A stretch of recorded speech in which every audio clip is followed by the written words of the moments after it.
দেখেন খুব সহজে কিভাবে অল্প সময়ের মধ্যে মালচিং ছিদ্র করতে হয়।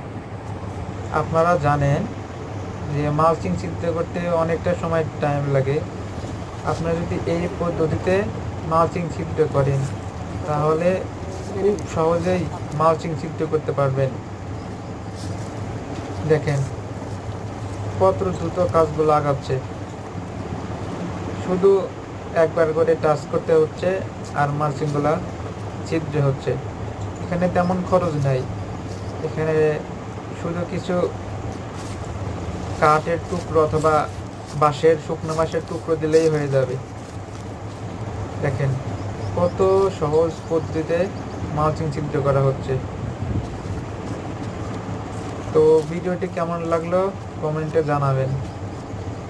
আর যদি চ্যানেলটি ভালো লাগে অবশ্যই সাবস্ক্রাইব করে পাশে থাকবেন ইনশাল্লাহ। আল্লাহ হাফেজ।